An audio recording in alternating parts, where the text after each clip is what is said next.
In this video, I will be discussing how we can write inequalities from a given statement.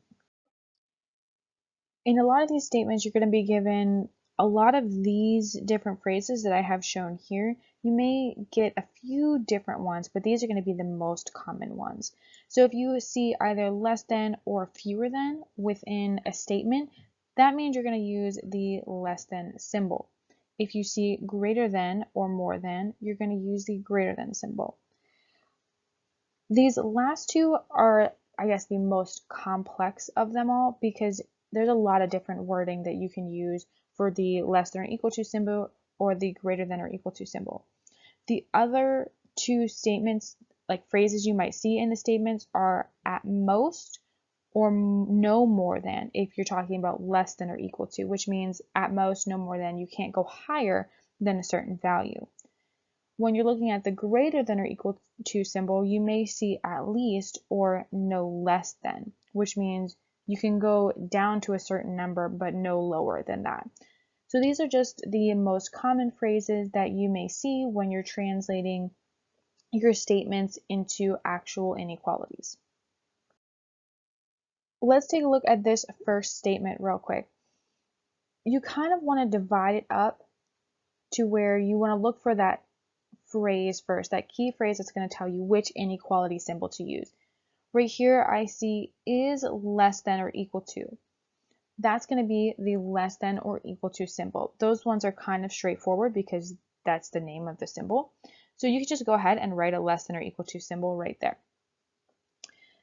Now we can divide up either side. So this is going to be our left-hand side of the inequality, and this is going to be our right-hand side. So we have a number w, so that's going to be our variable w minus 3.5. So that one's pretty straightforward. You may have 3.5 less than w, that would also be w minus 3.5.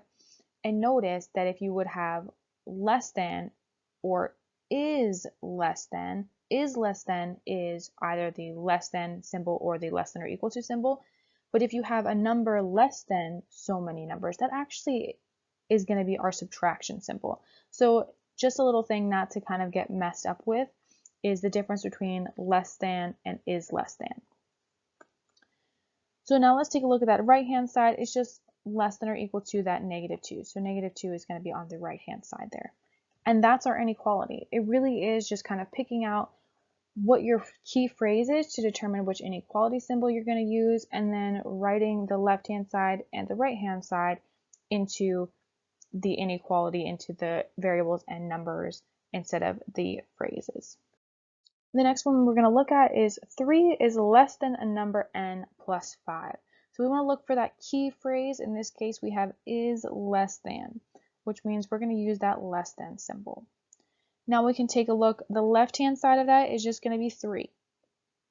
The right-hand side, we have a number n plus 5. So this is kind of where we are bringing back that knowledge of if we were given a statement and converting it into an expression, this is the knowledge that we want to draw from. We've already learned this part. It's really just identifying what these key phrases mean. Everything else is something that you have learned already. So a number n plus 5, n is going to be our variable, and we're just adding 5 onto that. And then that is our inequality for this one. With this next one, we have 0 is at least twice a number x plus 1. First, we want to identify that key phrase. In this one, we have is at least. If a number is at least another number, it means it could be equal to that number, but it could also be greater than that number. So we want to use the greater than or equal to symbol. If you need to refer back to that chart I had earlier in the video, you can always do that. Now we want to take a look at each side. So the left-hand side, we just have 0. And the right-hand side, we have twice a number x plus 1. So let's try to break that down. We have a plus 1 in there, so we can just add our plus 1. But what does twice a number x mean?